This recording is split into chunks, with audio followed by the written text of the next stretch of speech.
हम रोज अस्पताल जाते थे, रोज इस तरीके से उनकी मौत को वोट बैंक में कैसे बदला जाए। अपने पिता का मृत्यु का मजाक उन्होंने बना दिया। किस तरीके से वीडियोग्राफी कर रहे थे ताकि वोट ले सके।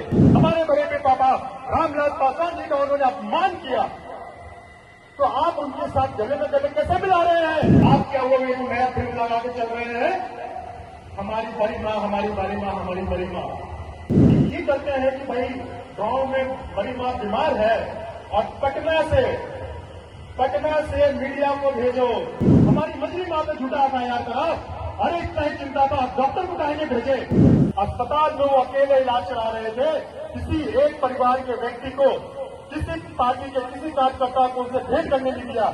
हम रोज अस्पताल जाते थे, रोज अस्पताल जाते थे, लेकिन हमको उनका चेहरा देखने का नसीब नहीं हुआ।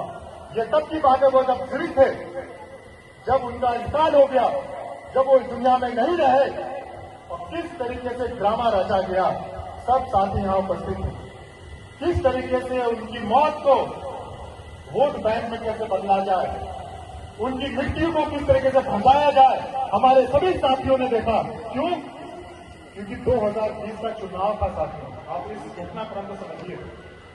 2020 का वो चुनाव था जहां पे उनको ये शर्म नहीं आई कि अपने पिता का मृत्यु का मजाक उन्होंने बना दिया। किस तरीके से वीडियोग्राफी कर रहे थे ताकि वोट ले सके। और उस वक्त नीतीश कुमार जी को वो गाली देते थे। नीतीश कुमार जी को वो बोलते थे, क्या बोलते थे कि भाई हमारे पिता का अपमान किया इन्होंने, हम उन्हें जेल भेजेंगे। तो वो अपमान कहां गया? बिहार की जनता पूछती है, पूरा दलित समाज पूछता है कि जिसके लिए आप लड़ाई लड़ रहे थे, जिसको आप जेल में भेजना चाह रहे थे, जब आप ये कह रहे थे कि भाई हमारे पिता का, हमारे जननायक नेता, हमारे बड़े पे पापा रामविलास पासवान जी का उन्होंने अपमान किया, तो आप उनके साथ गले में गले कैसे मिला रहे हैं। ये बिहार की जनता सवाल पूछती है, राष्ट्रीय लोक जनशक्ति पार्टी सवाल पूछती है, दलित समाज सवाल पूछती है। घटनाक्रम समझिए साथियों। उसके बाद जब 2024 का चुनाव आया, एक और घटना घटी।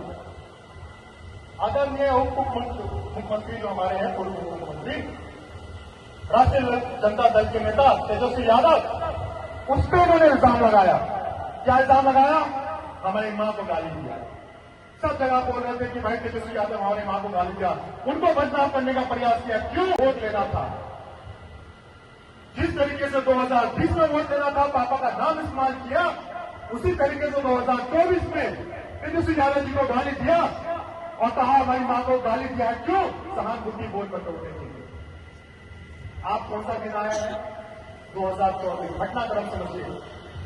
2025 आ गया और 25 में भी चुनाव है, तो आप क्या वो एक नया फिल्म लगा के चल रहे हैं, हमारी बड़ी माँ, हमारी बड़ी माँ, हमारी बड़ी माँ। यह वही बड़ी माँ है जो दिल्ली का एक बार चेहरा दे देगी। यह वही बड़ी माँ है। ये लोग कह के निकले कि भाई हमारी बड़ी माँ का तबियत खराब हो गया। घटनाक्रम समझिए। जब किसी का तबियत खराब होता है तो आप परिवार के सदस्य होकर क्या करते हैं? इलाज कराते हैं कि नहीं?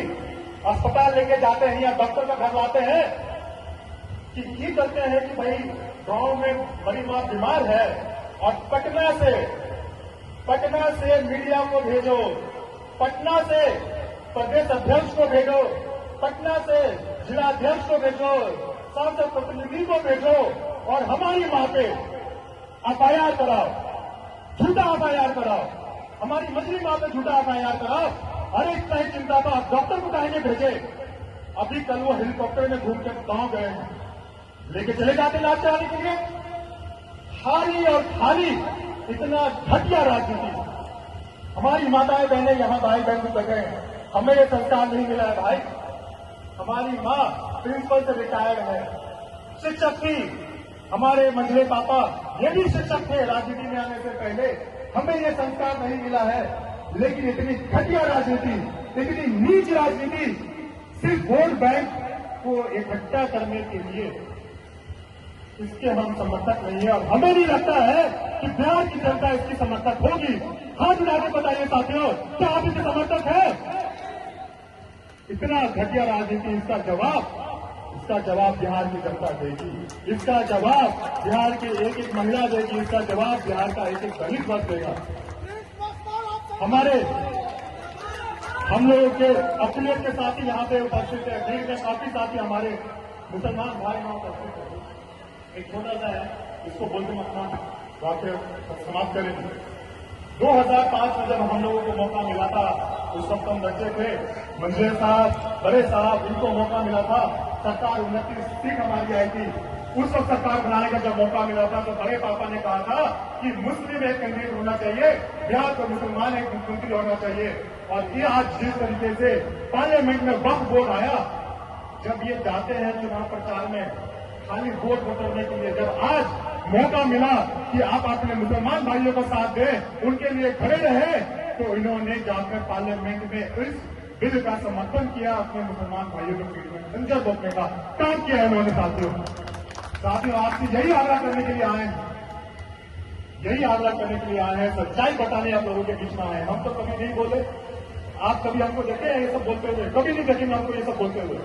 हमको ये सब बोलने का जरूरत नहीं था, लेकिन एक व्यक्ति अपने राजनीतिक लाभ के लिए, वोट बैंक के लिए परिवार का मान सम्मान इज्जत रोड पे ले आया है, खाली और खाली वोट बैंक के लिए। इसलिए आज हमको प्रिंस राजपाल को इस मंच के माध्यम से ये सब बात आप लोगों को बताना पड़ा, नहीं तो आज के पहले हम कभी ये सब बात नहीं सोचते थे। साथियों यही आग्रह आपसे करने के लिए आए हैं। यह जो विभाग सरकार बिहार में चल रही है, भ्रष्टाचारी सरकार बिहार में चल रही है, इसका जवाब हम लोग चुनाव में देंगे। दवा पानी का इंतजाम करके रखिए, ज्यादा कुछ हम नहीं कहेंगे। इन्हीं चंद शब्दों के साथ साथियों, आप लोग इतनी हजारों की संख्या में आज यहाँ उपस्थित हैं, हम आप सबों को शीश झुकाकर हम प्रणाम करते, अभिनंदन करते हैं, बहुत बहुत हम धन्यवाद देते हैं। जय हिंद, जय भारत।